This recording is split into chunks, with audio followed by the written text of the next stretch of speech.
Hello বন্ধুরা, welcome back to my channel. সবাই কেমন আছো? আশা করছি সবাই অনেক ভালো আছো আর আমিও ভীষণ ভালো আছি। দেখো, আমাদের এখানে আজকে বৃষ্টি হয়েছে আর ওয়েদারটা ভীষণই ভালো।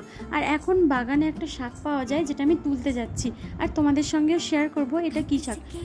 আমাদের এখানে এটাকে ঘেটকুল বলে, আর তোমাদের ওখানে এই শাকটাকে কি বলে অবশ্যই তোমরা জানিও। আর এটা এখন বাগান হয়ে আছে, কারণ এটা হচ্ছে আমার জেঠিমাদের বাড়ি, আর জেঠিমারা এখনও এই বাড়িতে আসেনি, মানে নতুন তৈরি হচ্ছে, প্রায় কমপ্লিট হয়ে গেছে।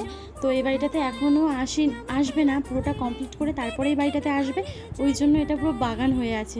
আর এখানে ঘেটকুল হয়েছে, প্রচুর পরিমাণে ঘেটকুল হয়েছে, তাই জন্য আমি ভাবলাম যে চলো এই বৃষ্টিতে ঘেটকুল তুলে ঘেটকুলের একটা রেসিপি করা যাক।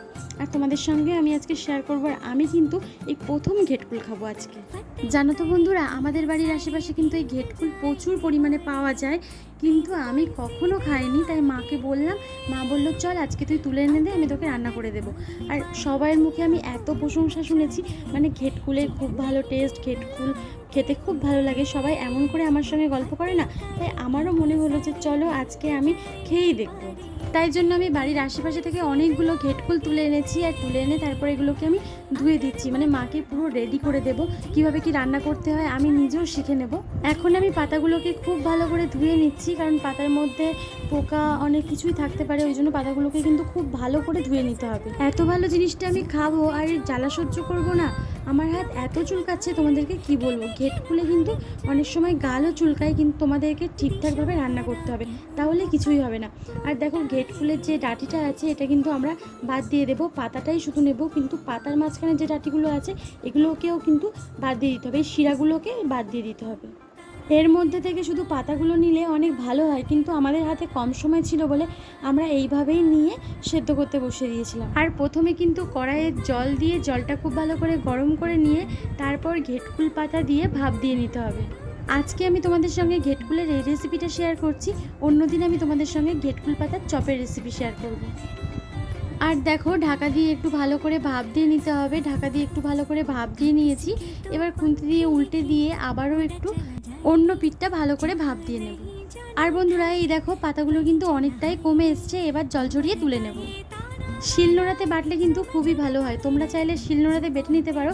আমি মিক্সিতে খুব ভালো করে বেটে নেব, কিন্তু আমার একটা সমস্যা হয়ে গেছে, কী বলো তো, মিক্সি দেওয়ার সময় আমি এই যে ডাঁটিগুলো আছে এগুলোকে আমি ভালো করে ছাড়িয়ে দিইনি, তার জন্য অনেকটাই সমস্যা হচ্ছিল আমার। আর এই কারণেই কিন্তু খুব ভালো করে পেস্ট হয়নি, শিলনোড়াতে করলে খুব ভালো হতো। ঘেটকুল পাতা বেটে নেওয়ার পর এবার কড়াই বসিয়ে কড়াইটা গরম করে কড়াইয়ের মধ্যে দিয়ে দিতে হবে সর্ষের তেল। সর্ষের তেল দিয়েও খুব ভালো করে গরম করে এর মধ্যে দিয়ে দিয়েছি শুকনো লঙ্কা আর রসুন বাটা। রসুনটা একটু বেশি দিলে খুবই ভালো হয়, আর এখানে কিন্তু আমি একটু কাঁচা লঙ্কা বাটাও দিয়েছি। এবার খুব ভালো করে নেড়ে চেড়ে রসুনটাকে একটু ভেজে নিতে হবে। আর এখন দিয়ে দিয়েছি 1 চামচ আদা বাটা, এখানে কিন্তু আমি 2 চামচ রসুন বাটা দিয়েছি আর 1 চামচ আদা বাটা দিয়েছি। এখন অল্প পরিমাণে লবণ দিয়ে খুব ভালো করে নেড়ে চেড়ে সবটাকে কষিয়ে নিতে হবে। এবারে হলুদ আর চিংড়ি মাছ দিয়ে খুব ভালো করে মশলার সঙ্গে চিংড়ি মাছটাকে ভেজে নেব। আর চিংড়ি মাছটা কিন্তু আমি আগে থেকেই ভেজে রেখেছিলাম, যেটা আমি তোমাদের সঙ্গে শেয়ার করিনি।